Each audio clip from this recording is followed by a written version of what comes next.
Olá, minha gente! Muito boa tarde, bom dia ou boa noite, dependendo da hora que vocês estejam assistindo.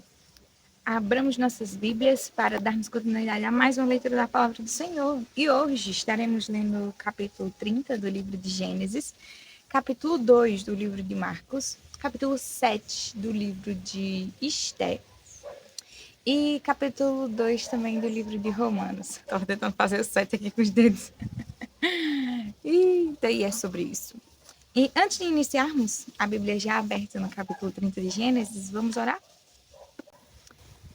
Pai amado, Deus maravilhoso, louvado e agradecido seja o teu nome, ó Deus, porque tu és digno de todo louvor e toda honra.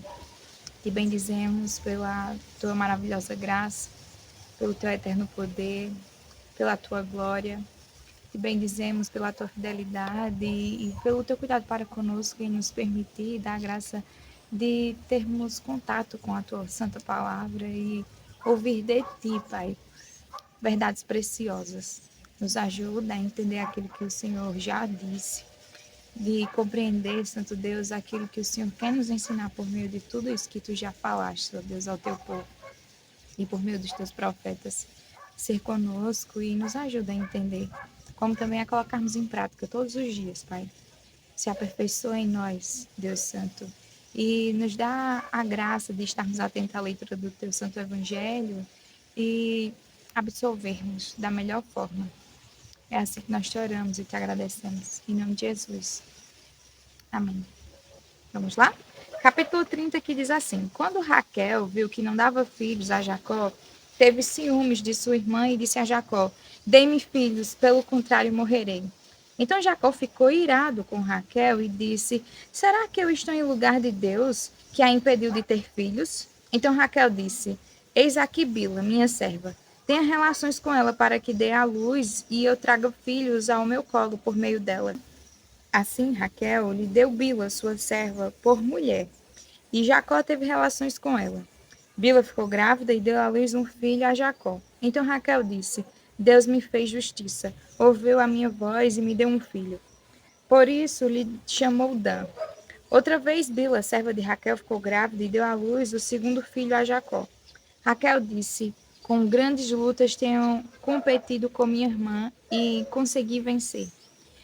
Por isso deu a Por isso, deu ao filho o nome de Naphtali. Quando Lia viu que ela mesma tinha cessado de ter filhos, tomou a sua serva Zilpa e deu a Jacó por mulher. Zilpa, serva de Lia, deu a Jacó um filho. Lia disse, afortunada, e deu ao filho o nome de Gade.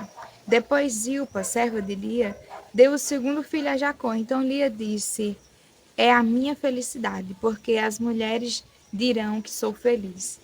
E lhe deu o nome de Azer. Nos dias da colheita de trigo, Rubem saiu e achou umas mandrágoras no campo. Ele as trouxe para Lia, sua mulher. Então Raquel disse a Lia: Dê-me algumas das mandrágoras que o seu filho trouxe. Mas lhe respondeu: Você acha pouco o fato de ter tomado de mim o marido? Vai tomar também as mandrágoras de meu filho? Raquel respondeu: Ele poderá ter relações com você esta noite, em troca das mandrágoras de seu filho. À tarde, quando Jacó voltava do campo, Lia saiu ao encontro dele e lhe disse: Esta noite você terá relações comigo, pois eu aluguei você pelas mandrágoras de meu filho. E naquela noite, Jacó teve relações com ela. Deus ouviu Lia, ela ficou grávida e deu à luz o quinto filho. Então Lia disse: Deus me recompensou, porque dei a minha serva ao meu marido. E deu ao filho o nome de Issacar. E Lia engravidou mais uma vez e deu a Jacó o sexto filho e disse: Deus me concedeu excelente dádiva. Agora meu marido vai permanecer comigo, porque lhe dei 6 filhos. E ela deu ao filho o nome de Zebulon. Depois disto, deu à luz uma filha e lhe chamou Diná. Deus lembrou-se de Raquel, ouviu-a e a fez fecunda. Ela engravidou e deu à luz um filho. Então disse: Deus tirou de mim o meu vexame. E deu ao filho o nome de José, dizendo: Que o Senhor me dê ainda outro filho. Depois que Raquel deu à luz José, Jacó disse a Labão: Deixe-me voltar ao meu lugar e à minha terra. Dê-me os meus filhos e as mulheres pelas quais trabalhei para o Senhor e partirei. O Senhor sabe muito bem quanto e de que maneira o servir. Labão respondeu: Se puder me fazer este favor, peço que fique comigo. Descobri por meio de adivinhações que o Senhor Deus me abençoou por causa de você. E Labão continuou: Fixe o seu salário, que eu pagarei. Então Jacó disse: O Senhor sabe como tenho trabalhado e como cuido de seu gado, porque o pouco que o Senhor tinha antes de eu chegar foi aumentado grandemente. E o Senhor Deus o abençoou com o meu trabalho. Mas quando vou começar a trabalhar também por minha própria casa? Labão perguntou a Jacó: Quanto você quer que eu lhe dê? Jacó respondeu: Não precisa me dar nada. Voltarei a apacentar e a guardar seu rebanho, se o senhor concordar com isso. Passarei hoje por todo o seu rebanho, separando para mim todas as ovelhas salpicadas e malhadas, todos os cordeiros negros e todas as cabras malhadas e salpicadas. Isto será o meu salário. Assim a minha justiça responderá por mim no dia de manhã, quando o Senhor vier conferir o meu salário. As cabras que não forem salpicadas e malhadas e as ovelhas que não forem negras, caso forem achados comigo, o Senhor pode considerá-las como roubadas. Labão disse: Está bem, seja como você disse. Mas naquele mesmo dia, Labão separou os bodes listrados e malhados e todas as cabras salpicadas e malhadas, todos os que tinham alguma brancura e todos os cordeiros pretos, e os passou às mãos de seus filhos, e pôs a distância de 3 dias de viagem entre si e Jacó. E Jacó apacentava o restante dos rebanhos de Labão. Jacó pegou galhos verdes de álamo, de aveleira e de plátano e lhes removeu a casca, em riscas abertas, deixando aparecer as brancuras dos galhos. Pôs esses galhos descascados em frente ao rebanho, nos canais de água e nos bebedouros, aonde os rebanhos vinham para beber água. E como acasalavam quando vinha beber, as ovelhas ficavam prenhes diante dos galhos e davam crias listradas, salpicadas e malhadas. Então Jacó separou os cordeiros e virou o rebanho para o lado dos animais listrados e dos animais pretos nos rebanhos de Labão. E pôs o seu rebanho à parte e não o juntou com o rebanho de Labão. E todas as vezes que as ovelhas fortes ficavam prenhes, Jacó punha os galhos à vista do rebanho nos canais de água, para que ficassem prenhes diante dos galhos. Porém, quando o rebanho era fraco, não punha os galhos. Assim, os animais fracos eram de Labão, e os fortes eram de Jacó. E o homem se tornou mais e mais rico. Teve muitos rebanhos, servas, servos, camelos e jumentos. Capítulo 2 do livro de Marcos. Dias depois, Jesus entrou de novo em Cafarnaum e logo se ouviu dizer que ele estava em casa. Muitos se reuniram ali a ponto de não haver lugar nem mesmo junto à porta. E Jesus anunciava-lhes a palavra. Trouxe-lhe então um paralítico carregado por 4 homens, e não podendo aproximar-se de Jesus por causa da multidão, removendo o telhado no ponto correspondente ao lugar onde Jesus se encontrava, e pela abertura descendo o leito em que o paralítico estava deitado, vendo-lhes a fé, Jesus disse ao paralítico: Filho, os seus pecados estão perdoados.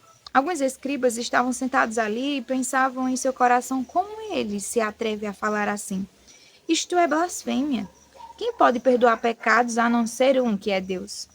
E Jesus, percebendo imediatamente em seu espírito que eles assim pensavam, disse-lhes: Por que vocês estão pensando essas coisas em seu coração?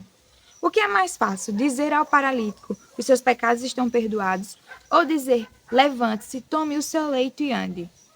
Mas isto é para que vocês saibam que o Filho do Homem tem autoridade sobre a terra para perdoar pecados. E disse ao paralítico: Eu digo a você: levante-se, pegue o seu leito e vá para casa. Ele se levantou e, no mesmo instante, pegando o leito, retirou-se à vista de todos, a ponto de todos se admirarem e darem glória a Deus, dizendo: Jamais vimos coisa assim. De novo, Jesus foi para junto do mar, e toda a multidão vinha ao encontro dele. E ele os ensinava. Quando ia passando, viu Levi, filho de Alfeu, sentado na coletoria e lhe disse: Siga-me. E ele se levantou e o seguiu. Achando-se Jesus à mesa, na casa de Levi, Estavam junto com ele e com os seus discípulos muitos publicanos e pecadores, porque estes eram muitos e também o seguiram.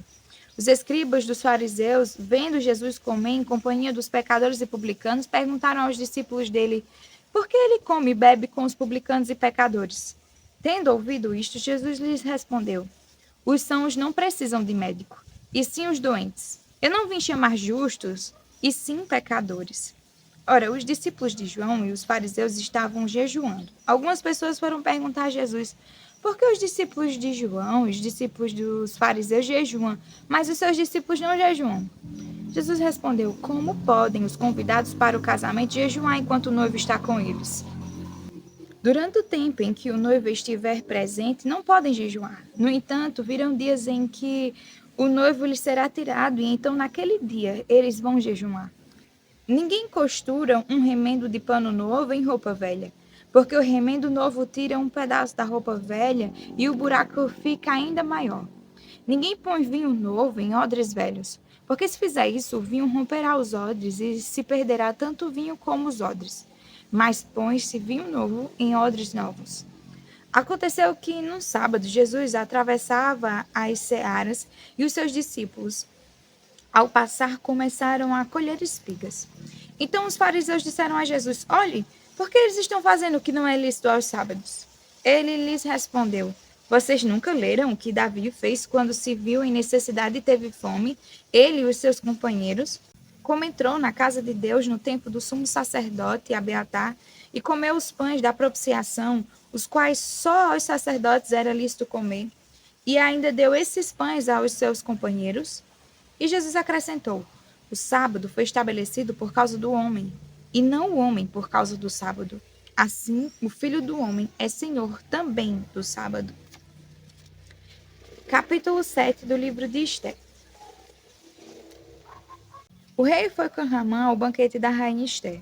No segundo dia, durante o banquete do vinho, o rei perguntou a Esté: qual é o seu pedido, rainha Esté? Você será atendida, o que você quer? Até a metade do reino lhe será dado. Então a rainha Esther lhe disse: se eu tiver obtido o seu favor, rei, e se for do agrado do rei, que a minha vida seja a resposta ao meu pedido e que, como desejo, eu possa ter o meu povo. Porque fomos vendidos, e eu e o meu povo, para sermos destruídos, mortos e aniquilados de vez. Se ainda não estivéssemos vendidos como escravos e escravas, eu me calaria, pois não valeria a pena incomodar o rei por uma coisa dessas. Então o rei Assuero perguntou à rainha Esté: quem é esse cujo coração o instigou a fazer uma coisa dessas? Onde está esse homem? Esté respondeu: o adversário e inimigo é este malvado Ramã. Então Ramã ficou apavorado diante do rei e da rainha. O rei, no seu furor, se levantou do banquete de vinho e passou para o jardim do palácio.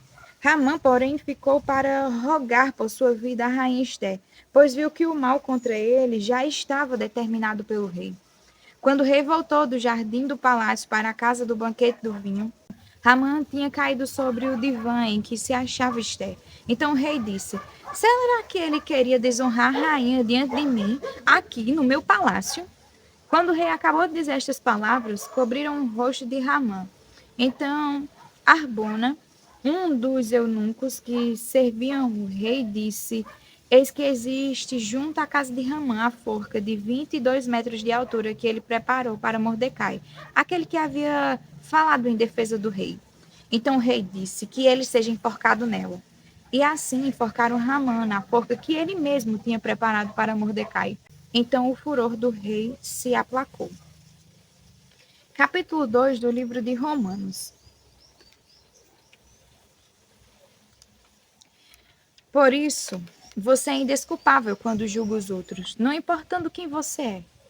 Pois naquilo que julga o outro, você está condenando a si mesmo, porque pratica as mesmas coisas que condena. Bem sabemos que o juízo de Deus é segundo a verdade contra os que praticam tais coisas. E você, que condena os que praticam tais coisas, mas faz o mesmo que eles fazem, pensa que conseguirá se livrar do juízo de Deus? Ou será que você despreza a riqueza da bondade, da tolerância e da paciência de Deus, ignorando que a bondade de Deus é que leva você ao arrependimento? Mas, por ser teimoso e ter um coração impenitente, você acumula contra si ira para o dia da ira e da revelação do juízo de Deus, que retribuirá a cada um segundo as suas obras. A vida eterna aos que, perseverando em fazer o bem, procuram glória, honra e incorruptibilidade, mas ira e indignação para os egoístas que desobedecem à verdade e obedecem à injustiça. Tribulação e angústia virão sobre todo aquele que faz o mal, ao judeu primeiro e também ao grego. Mas haverá glória, honra e paz a todo aquele que pratica o bem, ao judeu primeiro e também ao grego, porque Deus não trata as pessoas com parcialidade. Assim, todos os que pecaram sem lei, também sem lei perecerão. E todos os que pecaram sob a lei serão julgados pela lei.